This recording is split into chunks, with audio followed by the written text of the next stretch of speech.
제가 7년 전에 우리 교회에 처음 부임했을 때 첫 세례식을 행하려고 할 때 놀랐던 게 있습니다. 세례식 때 세례명을 부여하는 전통이 있다는 얘기를 듣고 놀랐습니다. 왜냐하면 세례명 수여는 우리나라 개신교회에서는 일반화되지 않은 전통이기 때문입니다. 첫 세례식을 놓고 좀 고민을 하면서 기도를 했어요. 우리나라 개신교의 일반화가 되지 않은 이 전통을 계속 지켜야 할 것인가. 기도하는 중에 단지 일반화가 되지 않았다 그래서 그 전통을 버릴 것이 아니고 세례명 수여의 장점은 잘 살리고 단점은 보완해서 우리 교회의 아름다운 전통으로 살려가자라는 결론에 기도 중에 그런 결론에 이르렀습니다. 그런 방향을 잡게 되었습니다. 우리 아이들의 인내 한계는 10분입니다. 그래서 자연스럽게 돌보시다가 세례식 때 이렇게 초점을 맞춰주시면 되겠습니다. 오늘 조금 있다가 이제 유아 세례를 베풀게 되죠. 또 3주 전에는 바로 이 자리에서 세례식 입교식이 있었습니다. 그래서 기왕에 이제 거의 6년 됐는데 온 성도님들께 이 우리 교회의 아름다운 전통으로 가지고 있는 세례명 수여에 대한 것을 좀 그 세례명 수여에 대한 이해를 돕기 위해서 제가 6년 전에 목회서신에 발표했던 내용을 오늘 미스바에 그대로 실어 놓았습니다. 첫 페이지에 나옵니다. 근데 지금 보지는 마시고요. 집에 가셔서 꼭 한번 일독해 주시기를 바랍니다. 지금은 이제 오늘 본문과 오늘 주신 하나님의 말씀과 연결된 세례명의 장점 한 가지, 세례명 수의 장점 한 가지만을 언급하고 지나가도록 하겠습니다. 이 세례란 것은 믿음으로 거듭났음을 공적으로 표현하는 예식입니다. 이때 성경에 나오는 믿음의 인물의 이름을 부여함으로써 신앙적인 역할 모델을 세례자가 갖도록 하는 것, 이것은 참 세례명 수여의 귀한 장점인 것입니다. 이 세례명을 짓게 될 때 주로 부모가 기도하는 가운데 성경을 살펴서 정하게 되죠. 다시 말해서 하나님께서 부모가 기도하는 중에 성경을 읽는 가운데 인도하신 이름이라 그 말씀입니다. 때로는 어떤 부모님들은 저에게 그 세례명을 의뢰하기도 합니다. 그러면 저는 상당히 고심합니다. 이 부모님과 그 집안을 또 고려하고 아이의 성격이나 태어나게 된 정황이나 여러 가지를 고려하는 가운데 성령님께 적절한 이름을 달라고 그렇게 간구하면서 결정하게 됩니다. 이런 의미에서 세례명은 하나님께서 주시는 것이고 세례를 받는 사람은 그때부터 그 이름의 신성한 의미와 뗄 수 없는 관계를 가지게 되는 것입니다. 오늘 본문 21절에 보면 예수님께서도 생후 8일 만에 할례를 받고 이름을 받는 장면이 나오게 됩니다. 한번 21절을 읽고 말씀을 진행하도록 하겠습니다. 오늘 본문 첫 절입니다. 21절 함께 봉독합니다. 할례할 8일이 되매 그 이름을 예수라 하니 곧 잉태하기 전에 천사가 일컬은 바로라. 아멘. 이 구약시대 또 예수님 당시까지 이 할례라는 것은 하나님의 백성이 된다는 것을 공적으로 표현하는 그런 예식입니다. 오늘날로 치면 바로 세례에 해당하는 것입니다. 그리고 천사가 알려준 대로 요셉과 마리아는 아기의 이름을 예수라고 명명했습니다. 예수란 이름은 구원자라는 뜻이죠. 하나님이 구원이시다. 그런 뜻. 또 구원자라는 구원하실 분이라는 의미인데요. 그렇게 명명하게 된 것입니다. 이렇게 한 것은 이름 하나도 하나님의 뜻에 따라 정하고 그 이름을 주신 하나님의 뜻에 순종하여 키우겠다는 부모의 순종을 표현한 것입니다. 오늘은 어린이 주일입니다.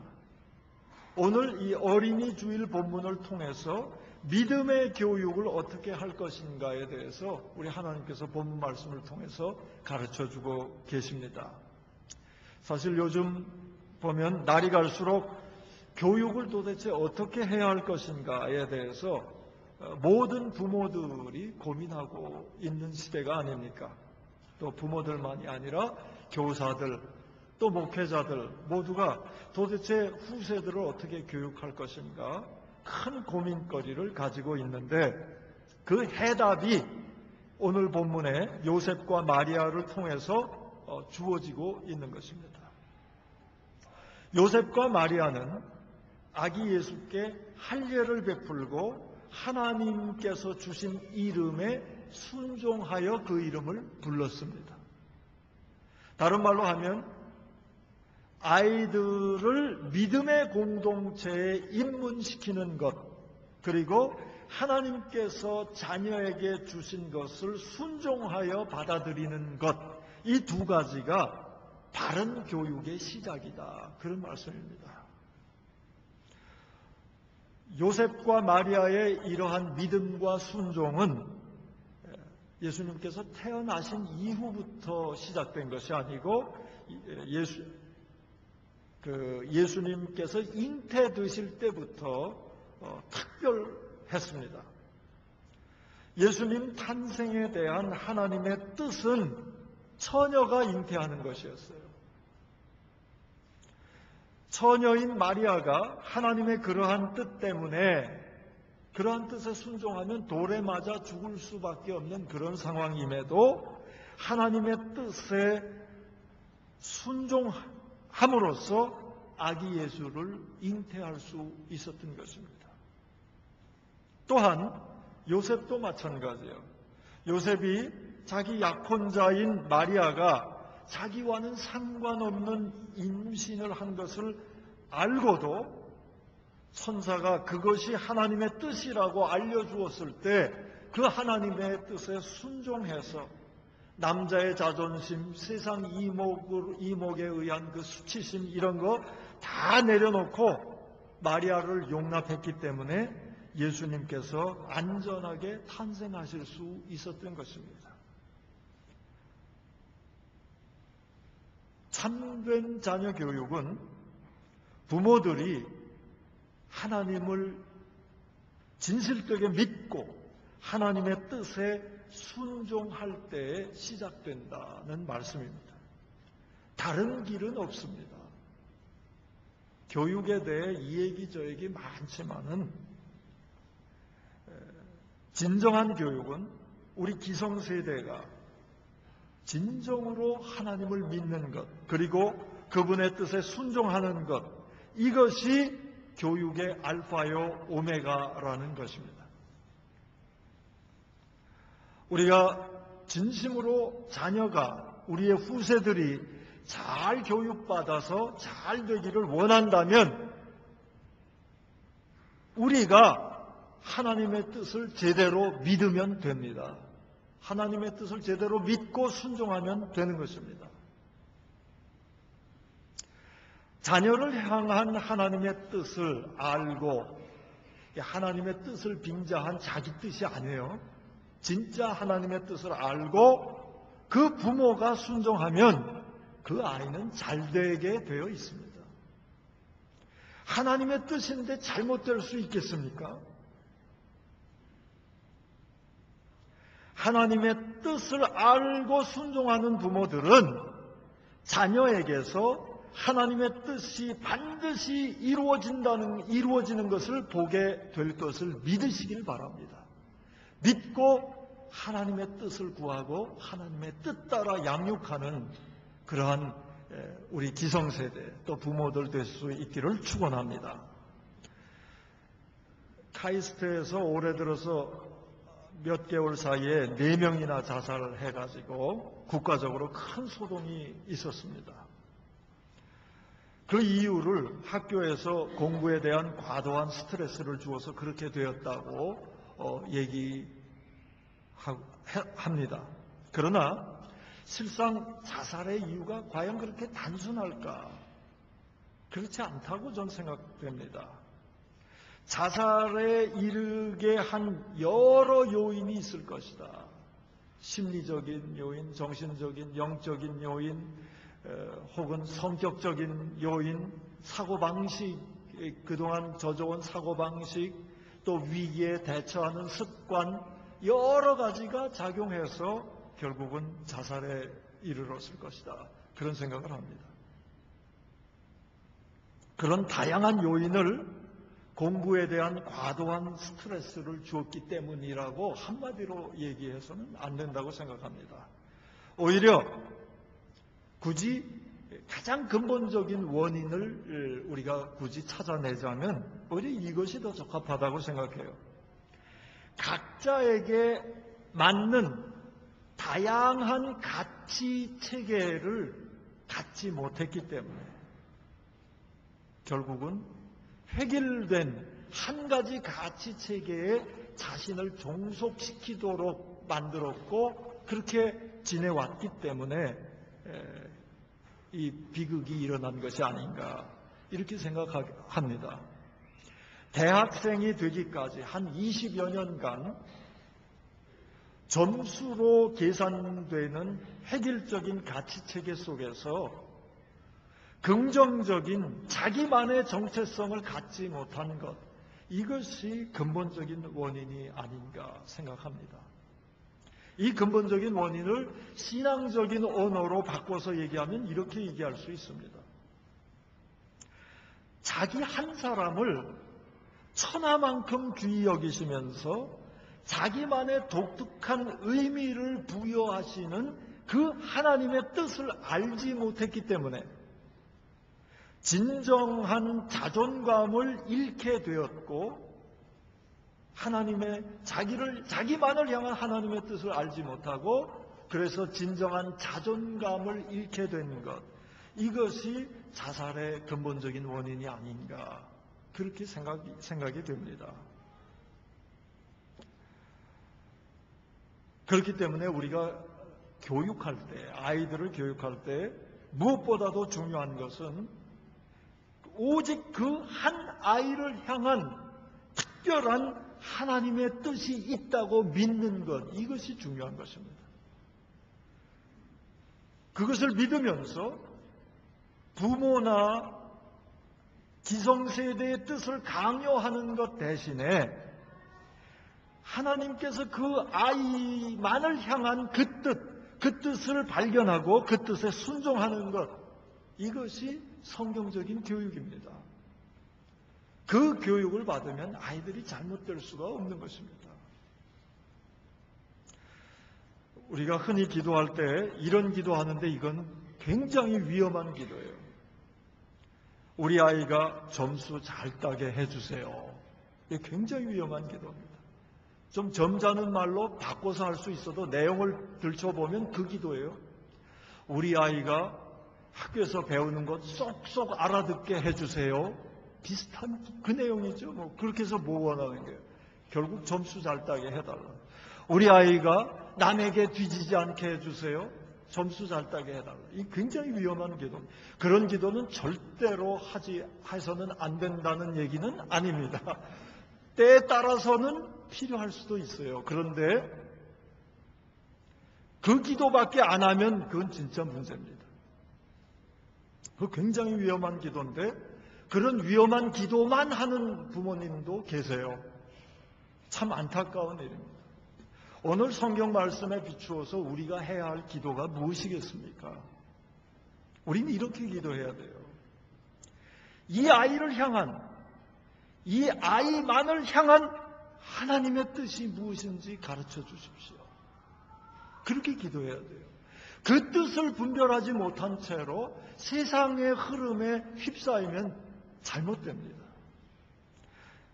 내가 사랑하는 이 아이만을 향한 하나님의 뜻을 알려주십시오.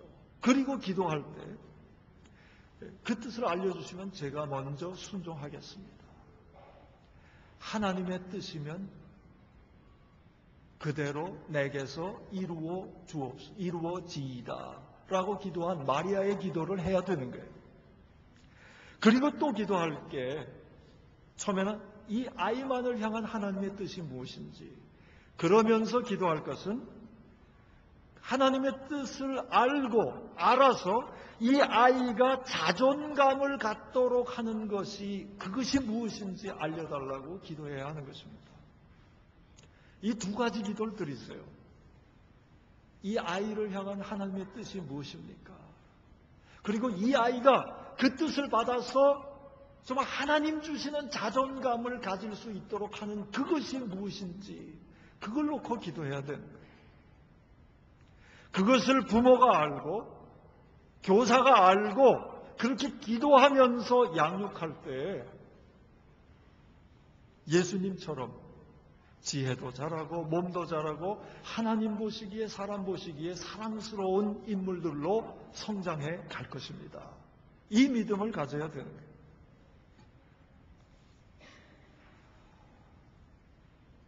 그 뜻을 알았다면 우리는 하나님의 뜻이라면 말씀대로 그대로 이루어지게 하소서, 그렇게 기도해야 되는 것입니다.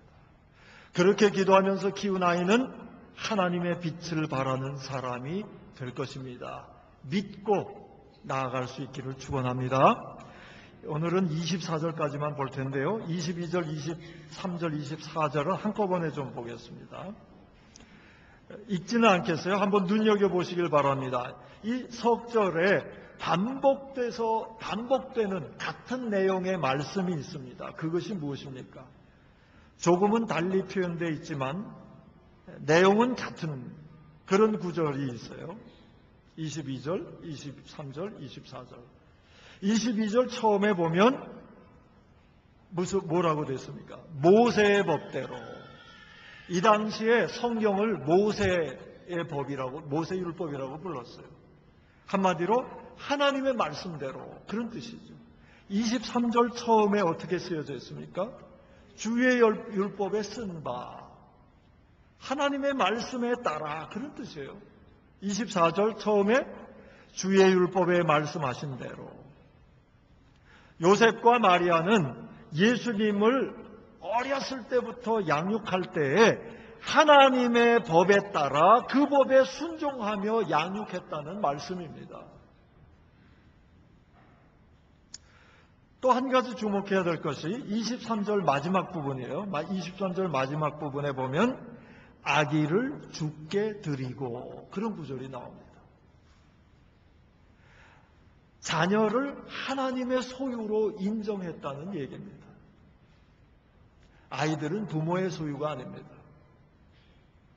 아이들을 자기 자식처럼 여기는 부모들은 하나님의 자식을 도둑질하는 것입니다.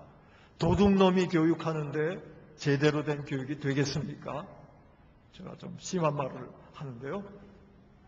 하나님의 소유임을 인정하면서 양육할 때 교육이 바로 되는 거예요.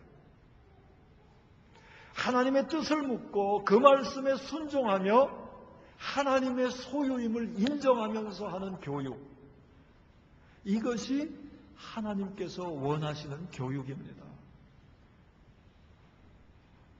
하나님의 뜻을 알고 그 뜻에 순종하며 교육한 부모 밑에서 하나님의 뜻을 아는 자녀가 나옵니다. 하나님의 뜻에 순종한 부모 밑에서 하나님의 뜻에 순종하는 자녀가 나옵니다. 그렇기 때문에 자녀를 위한 기도를 할 때 처음이요 마지막이 되어야 하는 것은 자녀를 향한 하나님의 뜻이요 하나님의 법대로 교육하는 것이 되어야 하는 것입니다. 이것은 부모와 자식 간의 교육에 한정된 얘기가 아닙니다. 우리 기성세대가 후세들을 바르게 교육하는 길입니다. 우리가 무슨 일을 하든지 하나님의 뜻을 묻고 그 뜻에 순종하며 살아갈 때 그것을 보는 우리의 후세들은 하나님의 사람이 될 것입니다. 우리가 하나님의 뜻에 순종하지 않으면서 하나님의 뜻을 알고 순종하는 후세들이 나오리라. 그것은 착각입니다. 우리가 예배 하나를 드려도, 기도 하나를 하더라도, 봉사를 하더라도 진정 하나님의 뜻이 무엇인지를 묻고 그 뜻 따라 예배하고 기도하고 봉사할 때 그 후세들은 하나님의 사람, 하나님을 빛내는 사람들이 될 것입니다. 이것이 교육의 첩경인 것입니다. 1960년에서 70년대에 테니스계를 주름잡던 아더 애쉬라는 테니스 선수가 있었습니다. 저는 테니스 얘기만 하면은 미소가 생기는데, 근데 이 테니스를 잘 쳐서 이분이 훌륭해진 것만은 아닙니다. 물론 이분은 그랜드슬램에서 3번이나 우승한 아주 뛰어난 테니스계를 주름잡던 테니스 선수예요. 그러나 그렇게 놀라운 테니스 실력 때문에만 유명해진 것이 아니고, 이분이, 이 아더 애쉬가 믿음의 가정에서 자라서 믿음으로 하나님께 영광 돌렸기 때문에 유명한 분이 되었습니다. 한참 세계를 석권하고 있을 때 이분은 심장마비를 일으켜서 심장에 문제가 있는 것을 발견하게 되었고 2번이나 심장 수술을 하게 되었습니다. 더 이상 테니스를 칠 수 없게 된 거예요. 그런데 설상가상으로 수술 중에 수혈받은 피가 에이즈 환자의 피여서 나중에 에이즈에 걸렸다는 것을 알게 되었습니다. 전 세계의 팬들이 아더 애쉬를 염려하고 걱정하고 있을 때 이 아더 애쉬는 자기가 걸린 이 에이즈를, 심장병은 물론이고 이 에이즈를 하나님의 뜻으로 받아들인다고 고백했습니다. 그 고백을 알게 된 많은 팬들이 수많은 편지를 보냈어요. 그 편지 중에 이런 내용의 질문을 가진 편지도 있었습니다. 하나님은 왜 그처럼 나쁜 병을 아무 잘못도 없는 당신에게 주셨습니까? 이런 질문의 편지를 받고 이 아더 애쉬는 이렇게 대답했습니다. 그의 회고록인 은총의 나날들, Days of Grace라는 그 회고록에 나오는 얘기입니다. 이렇게 답을 했어요. 그 편지에, 그 질문에 답을 이렇게 했습니다. 전 세계적으로 5천만 명의 어린이들이 테니스를 칩니다. 그 중에 500만 명이 테니스를 정식으로 배웁니다. 그 중에 50만 명이 프로 선수가 됩니다. 그 중에 5만 명이 리그전에 참여하고 그 중에 5천 명이 그랜드슬램 대회에 참여할 자격을 얻습니다. 그 중에 50명이 윈블던 대회에 참여할 수 있고 그 중에 4명이 준결승에 진출하고 그 중에 2명만이 결승전에 나갑니다. 제가 윈블던 우승컵을 안았을 때 저는 왜 접니까? 라고 묻지 않았습니다. 그냥 하나님께 영광을 돌렸습니다.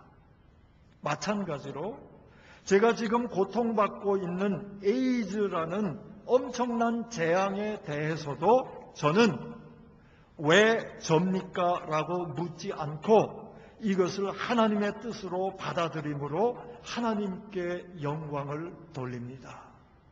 이런 답을 했어요.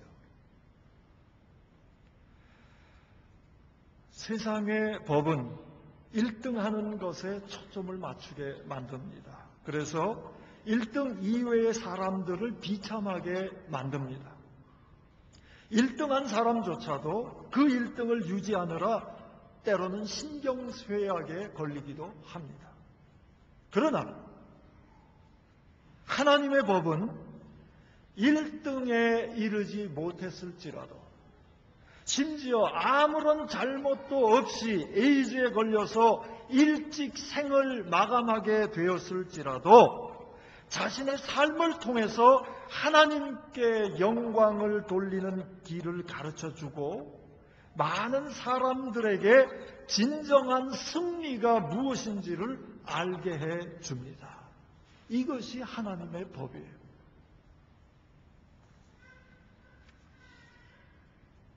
하나님의 법에 따라, 하나님의 말씀에 따라 기도받고 교육받은 사람은 고린도 후서 6장에 나오는 얘기 드릴 것입니다.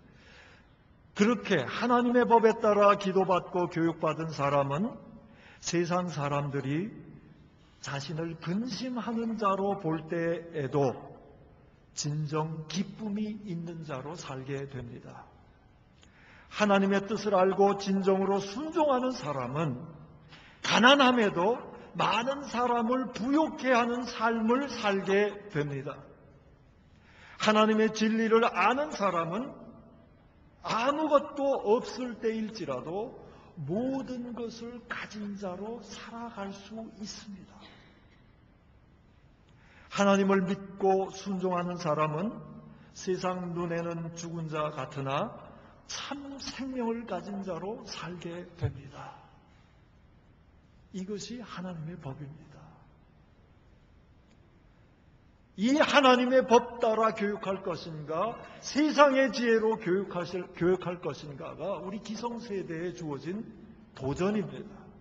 그렇기 때문에 교육은 하나님의 뜻에 대한 믿음의 문제요, 순종의 문제인 것입니다.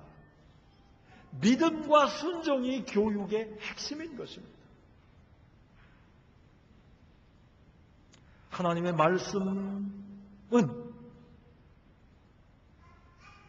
진정으로 믿고 순종하는, 하나님을 진정으로 믿고 그 뜻에 순종하는 부모의 자식은 하나님께서 영광 받으시는 그 길로 인도하신다고 말씀하십니다.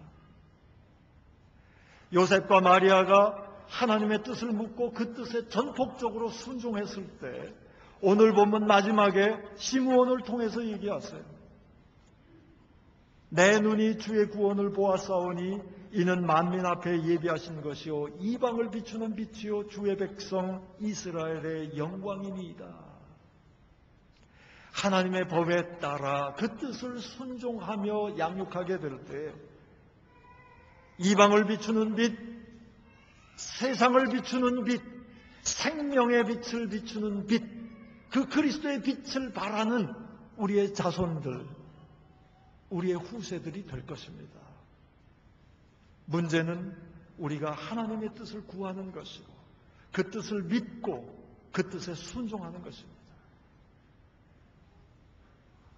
진정 하나님의 뜻을 믿고 하나님의 뜻에 순종함으로 우리의 자녀들이, 우리의 후세들이 하나님의 빛을 마음껏 발해서 이 어두운 세상을 밝히는 그 역사가 우리 싱가포르 한인교회 안에 그리고 세상의 온 교회 안에 충만하기를 축원합니다.